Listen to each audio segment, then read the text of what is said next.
How's it going, everybody? This is week number 25 of my saltwater aquarium update. So through the past couple weeks, I know it's been about 3-4 weeks since I've done an update. So had some changes with some of the coral, got some coral, moved some coral. The fish are all pretty much the same. They're all happy, they're hungry, eating, doing what fish do best. So let's go ahead and get them feeding so you can watch them. And there they go, going to town. They sure do love eating. So in the past couple of weeks, I did pick up this frog spawn coral from one of my friends. So he had it growing in the sand, so I figured I'll put it in the sand too. Just that's where it seems to like. So far it's doing good. I've had that in there for probably about a week. And all the other corals are doing pretty well.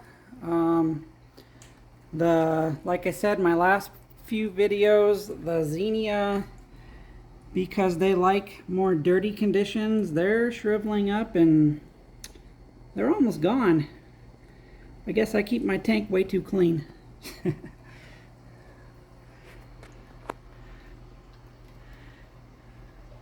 So everybody's happy. The Chaeto down below is growing pretty well. I haven't really started distributing that out yet. Trying to figure out how to do that. But alright, I'll just let you look around the tank and see how all my corals are.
So that's a close look at all the corals. So the only thing that did happen also over the last couple weeks is we had experienced some pretty severe weather, which damaged a bunch of the power lines around here, and so the tank was without power for about 12 hours. I did experience probably about I want to say about a 5-degree temperature fluctuation in that period of 12 hours, and amazingly enough, everybody survived, had no casualties. The only thing that happened was one of the coral frags, for whatever, came unattached from the rock, and I had to re-glue it. So that was this little Zoa frag right here. So I actually moved it over in that spot. That's where my tulip corals used to be. So we'll see how that frag does there. But yeah, that was kind of a frightening experience with no power for 12 hours, wondering what was going to happen with my fish tanks. But amazingly, everybody survived. Same with the freshwater tanks. Nothing there. I'll give you an update on that tank here in a minute. But the saltwater aquarium is doing good. Everything seems to be growing healthy. All my water checks are checking out within parameters of where they're supposed to be. So if you guys have any questions or anything you need help with, post it in the comments, and I'll do my best to respond, and I can give you advice on how to maybe help solve your problem. This tank has been up for approximately, well, this particular tank's been up for 2 years, but it's been morphed from smaller tanks and it's just gotten bigger and bigger. So some of these fish have been with me for, geez, probably 6 or 7 years or even longer. So yeah, Bob the little green chromis, this guy here, he's been with me. He's actually moved through like 2 house moves, started in a 50-gallon tank, went to a 60-gallon tank, then to a 100-gallon tank, and now he's in this tank, 180-gallon tank. So he's a trooper. All right, so hope you guys enjoyed the saltwater aquarium. So now let's jump over and take a look at the freshwater tank.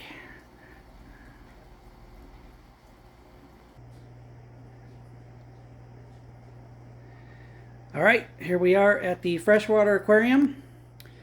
So this aquarium, I'm still having problems with nitrate. I'm gonna get the fish feeding. So if you recall, about 2 videos back, I picked up another strawberry peacock cichlid. That cichlid lived for, I don't know, maybe 4 weeks or so, and I think the high levels of nitrate finally got to that cichlid because it did die. So if you guys have any further suggestions on how to combat nitrate besides water changes and plants, let me know, because it's been really frustrating. I can't add any new fish to this tank because they just die. So these fish, the ones that are in here, obviously have a resistance to the high levels of nitrate, and they've been doing fine.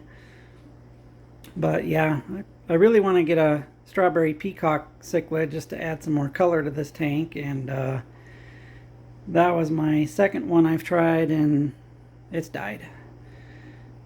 So the plants I put in here, they're growing. This one has come out all the way across the top of the tank. They're definitely liking it. So you can see they're just sitting in the tank. The roots are growing. Here's this guy photobombing. He's like, hey, look at me. I'm a cool fish.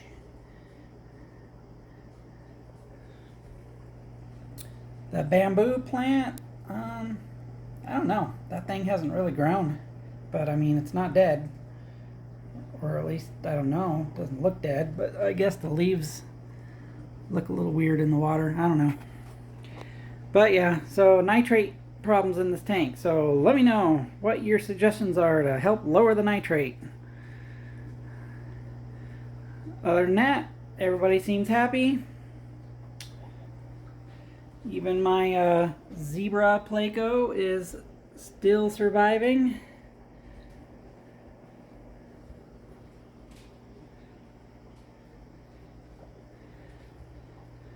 So everything's going good in this tank. Alright, so now we'll go check on Broski, see how Broski's doing. Let's head over to the koi tank.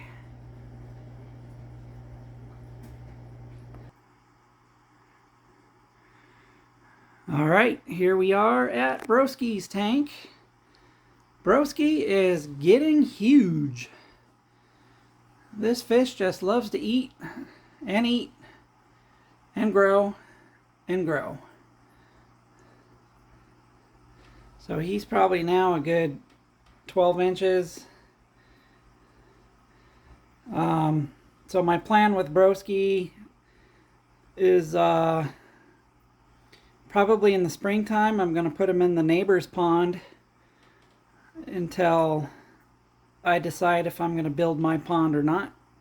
Got some things I'm waiting to see how they go before I build more on the pond. But yeah, I'm not sure how much longer or how much bigger Broski can comfortably get in this tank. I don't have any plans really on upgrading this tank, but I just want to make sure that the koi fish is happy and he's got enough room to swim around and not feel too cramped. So Broski's happy. The Plecostomus, I don't know how this guy survives, but yep, he's in there. I mean, I do feed him the bottom feeder pellets. Like, I'll drop a few in there at nighttime. So I guess he's getting enough food to live. Obviously, he's still alive. So, but yep, that's Broski. Broski the koi fish. He's a cool fish. So if you've made it through the video this far, please make sure, if you haven't already, subscribe, ring the bell, like the video. Definitely appreciate it. Helps my channel grow. If you have any questions or comments, please post them below, and I'll do my best to answer your questions, or if you have any suggestions for my tanks. I do take suggestions, and yeah, just want to make sure I'm providing a good, healthy environment for these fish. They are cool. They're cool to watch, fun to watch them grow. And they definitely have their own personalities. They recognize you, and yeah, fish are fun. So, alright guys, well, thanks for tuning in. I will see you next time, probably in a couple weeks. Have a good one. See you later.